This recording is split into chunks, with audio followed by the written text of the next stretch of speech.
그 한 점 중심으로 좀 사례를 좀 말씀을 좀 드리도록 하겠습니다. 이제 말씀을 드리기 전에 연구소 기업을 설립을 하시려고 생각하시는 기업인들이 좀 많이 있으실 거예요. 근데 광주 전남 지역에는 특구가 두 개가 있습니다. 뭐 다 아시겠지만 광주 연구개발 특구가 있고 나주 강서 특구가 있습니다. 근데 그 좀 패턴이 조금 다릅니다. 광주 연구개발 광주 특구 같은 경우는 아무래도 인제 대학이라든가 공공기관 중심이다 보니까 좀 기술 중심으로 좀 그 출자를 해 가지고 연구소 기업을 설립하는 경향이 좀 강하고요. 나주 강서 특구 같은 경우로는 걔는 아무래도 인제 그 기술 핵심 기관이 한전이다 보니까 이제 한전의 어떤 자회사의 어떤 브랜드를 활용해 가지고 마케팅으로 해서 좀 기업의 좀 그 성공을 좀 그 방식을 좀 만들어 가겠다. 요렇게 생각하시는 분들이 좀 많이 있습니다. 그래서 가장 중요한 거는 연구소 기업을 그 왜 만들고 우리가 그 아까 지구래 대표님께서도 말씀해 주셨지만 연구소 기업을 만들 목적에 대해서 고민을 하시는 게 가장 중요해요. 그래서 그거를 어 앞서 말씀드린 연구 그 특허법인 지원이나 저희 같은 그 기술사업화 컨설팅 기관과 잘 상의를 좀 해 가지고 그 방향을 잡으시는 게 좋을 것 같습니다. 그래서 먼저 인제 기술사업화 전문 기관의 역할에 대해서 좀 살펴볼 좀 보겠는데요. 여기 나주광속 특구의 좀 조직을 좀 살펴보면 전체적인 과기정통부에서 이제 총괄을 합니다. 그리고 인제 연구개발 그 특구진흥재단 즉 강서특구지원본부에서는 이 특구 사업 예산 관리라든가 강서특구 운영 지원 그리고 인제 연구소 기업 지원이나 이제 기술 평가를 진행을 합니다. 그리고 인제 기술 핵심 기관이 타 그 특구하고 좀 달리 강서특구에서는 좀 특정 그 기업이라든가 그 따로 정해져 있는데 나주 강서특구 같은 경우는 그 유일하게 시장형 공기업인 한전이 기술 핵심 기관입니다. 그래서 이 기술 핵심 기관인 한전에서 강서특구 사업을 주관을 하고 직접 그 수행을 사업하고 있는 게 있고요. 저희가 지금 수행하고 있는 양방향 기술 발굴 사업 같은 경우는 직접 수행하는 게 아니라 이런 기술 사업화 전문 기관을 어 선정을 해 가지고 인제 수행을 진행합니다. 그렇다면 인제 기술 사업화 전문 기관은 어떤 역할을 하느냐. 이제 크게 좀 세 가지로 볼 수가 있는데 그 앞서 그 백선영 변호사가 말씀드렸던 것처럼 연구소 기업을 설립을 하는 게 주요 그 미션 중에 하나입니다. 그러면 인제 기술을 찾아야 되고 그 기술을 가지고 사업을 할 기업을 찾는 게 일단은 가장 중요한 것 중에 하나입니다.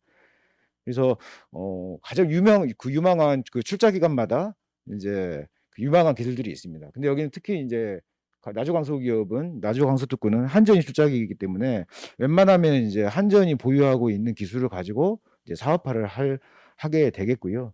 그 인제 사업화가 유망한 기술을 발굴하는 게 첫 번째고요.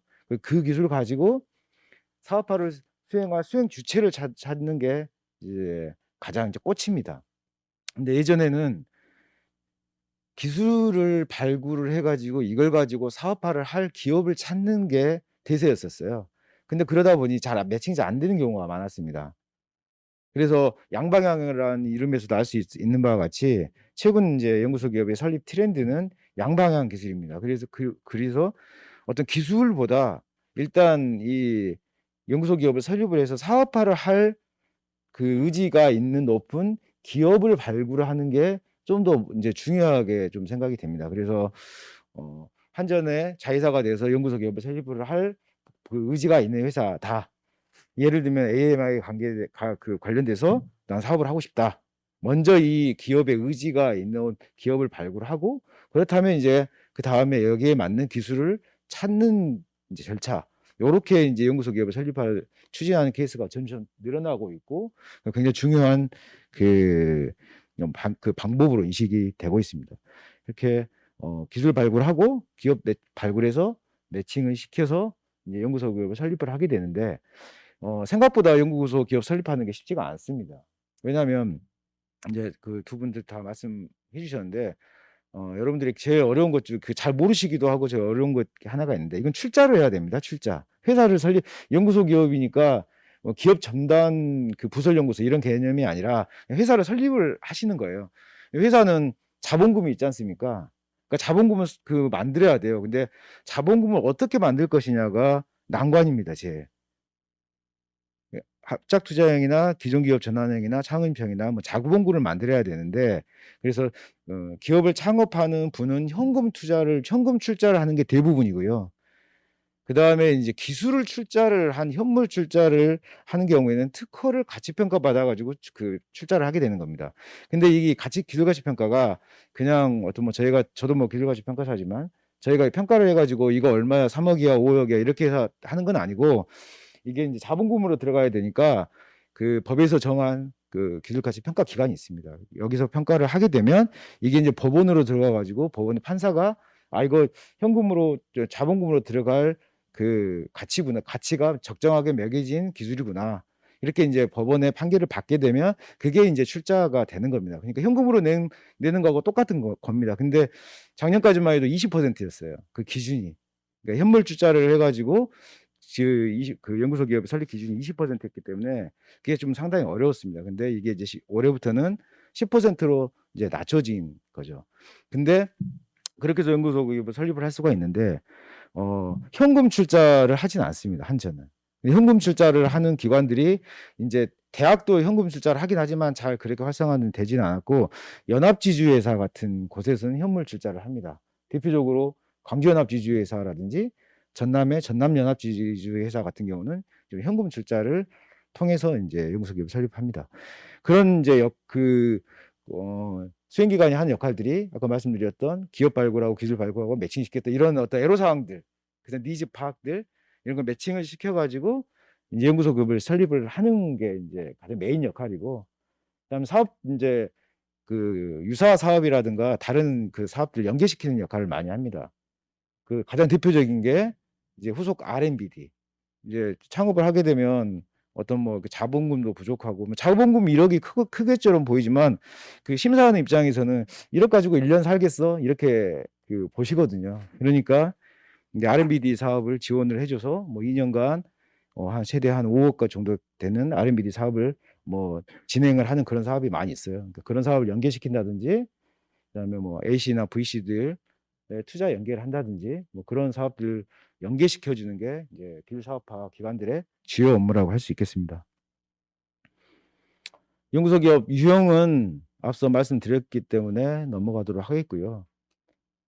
한전 연구소 기업에 대해서 좀 살펴보도록 하겠습니다. 그리고 이제 절차에 대해서 한 번만 좀 더 살펴보도록 하겠습니다. 일반 연구개발 특구하고 거의 비슷하긴 한데요. 한전은 그 조금 더 복잡합니다. 왜냐하면 시장형 공기업이고, 보통은 뭐 기술 발굴을 하고 출자 합의하고 기술가치 평가해서 협약을 한 다음에 이사의 투심의로 바로 넘어갑니다. 투심의. 그래서 투심의에서 오케이가 되면 범인 등기하고 연구소 기업 설립을 하게 되는데, 한전 같은 경우는 이제 그 기재부와 산자부의 심의를 거쳐야 됩니다. 그래서 이게 시간이 좀 많이 걸려요. 그래서 재작년 같은 경우에는 5월 달에 이런 협의가 끝난 다음에 기재부와 산자부 통과해서 연구소 기업 설립이 한 해를 넘어갔습니다. 그래서 1년에 연구소 기업을 한 번밖에 설립을 좀 못했었어요. 그래서 4월 달, 5월 달에 이미 연구소 기업을 설립할 의지를 가지고 계신 분들은 이미 다 결정을 하고 신청을 해야지 그 해에 원하는 시간 내에 이제 연구소 기업을 설립할 수 있는 좀 그런 게 됐고요. 올해는 이제 이런 그 절차가 좀 복잡하다 보니 이제 좀 상시로 이런 그 심의회를 개최할 수 있는 식으로 좀 제도를 좀 개선을 좀 했다고 하니 조금은 더 그 여러 차례 좀 그 연구소 기업을 설립할 수 있는 기회가 좀 될 수 있을 것 같습니다. 이건 2020년 자료인데요. 한전 연구소 기업이 8개사가 설립이 됐었습니다. SEP, 트로닉스, O2MB 글로벌, 한국전공업소. 여기 이제 트로닉스 같은 경우는 연구소 기업 900호인데 광주 연구개발 특구에 연구소 기업 설립한 회사고요. 이렇게 8개 회사가 연구소 기업이 등록이 됐습니다. 한국에너지솔루션이 한전 연구소 기업의 1호 기업입니다. 그리고 앞서 말씀해 주신 지구루가 나주강서특구의 1호 기업이고요. 한국 에너지 데이터 사례를 좀 말씀드리겠습니다. 이 기업은 그 나주강서특구의 2호 기업입니다. 1호 기업이 지구루고 2호가 이제 에너지 데이터인데, 여기 그 설립 사례는 그 합작투자형입니다. 모의사는 이제 비에너지고요. 광주에 소재하고 있는 그 회사인데 ESS 시스템 관련 기술, 그 ESS 안전관리 솔루션으로 이제 좀 성장을 좀 하고 있는 회사입니다. 그래서 이제 ESS 시스템 관련 기술에 대한 수요가 좀 필요했고요.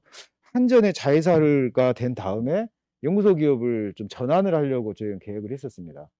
그래서 자본금이 16억이었기 때문에 좀 더 자본금도 더 증자를 해가지고 지금 밸류에이션은 한 200억 정도 받은 회사였기 때문에 전환 형태로 가서 우수사를 좀 갈 수 있겠다라고 좀 추진을 하는 좀 회사였었는데, 문제는 이제 한전의 기술을 출자를 했었을 때 이 ESS에 관련된 기술을 이제 세 개의 기술을 이제 받았는데, 이제 출자 그 기술가치 평가에서 약 6천만 원 이제 평가를 받았습니다. 그러다 보니까 이제 기업의 밸류하고 출자할 수 있는 금액하고 좀 매칭이 좀 잘 안 되는 좀 부분도 있고요. 그렇다면 이제 밸류에이션 조정을 해야 되는데, 아직까지는 한전은 기재부 산자부를 통과를 해야 되니까, 이런 제가 봤을 때는 뭐 이런 말씀 드리는 게 좀 어쩔지 모르겠지만, 이런 밸류에이션 조정 부분이 아직은 좀 논의가 좀 잘 안 되는 케이스입니다. 그래서 이 경우에는 어쩔 수 없이 전환은 기존 기업을 전환 형태로는 가지는 못했고요. 합작 투자 형태로 바꿨습니다. 그래서 새롭게 모 회사에서 현금 출자를 했고, 한전 그 기술에 ESS에 관련된 기술을 3건을 출자를 받아가지고 이렇게 해서 매칭을 해서 총 이제 현물 출자 6천만 원, 그다음에 현금 2,400 정도 해서 자본금 2억의 그 연구소 기업을 설립을 했고, 이 회사는 2021년 강서도구 2호 기업으로 연구소 기업을 등록을 한 사례입니다. 마지막인데요. 트로니스라는 회사입니다. 2020년에 연구소 기업을 설립을 했고, 광주 그 연구소 기업의 900호 기업으로 등록이 됐습니다. 광주에 소재하고 있고요. EIoT 스마트 공공조명 통합 관제 시스템 관련 기술에 대한 그 수요가 좀 필요했고, 그렇게 해서 그 기술을 매칭을 시켰는데, 한전이 보유하고 있는 이런 그 IoT 관련된 3개의 기술을 찾아서 매칭을 시켰습니다. 그리고 그 기술가치 평가 결과 7,500만의 가치를 인정을 받아가지고 현물 출자 7,500만 원, 현금 기업이 출자한 현금 3억 해서 총 3억 7,500만 원의 그 자본금으로 연구소 기업을 설립을 했고, 연구소 기업 900호로 등록이 돼서 지금 현재까지도 활동을 잘 하고 있습니다. 제가 그 트로니스까지 그 설명을 좀 드렸는데요. 연구소 기업 한전 연구소 기업은 되시고 싶어 하세요.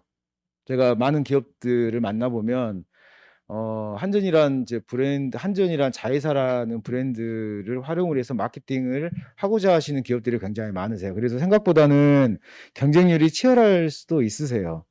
그래서 관심이 있으신 분들은 좀 일찍 서두르셔서 본인이 영위하고자 하는 그 회사에 맞는 기술들을 빨리 발굴을 하시고, 빨리 의견을 저희 같은 이제 그 기술사업화 전문기관한테 의견을 좀 주셔서 한전의 연구소 기업을 되고 싶다라는 의지를 좀 주시면 좀 미리 좀 준비를 해가지고 선정이 될 수 있도록 좀 도와드리도록 하겠습니다. 그럼 발표 마치도록 하겠습니다.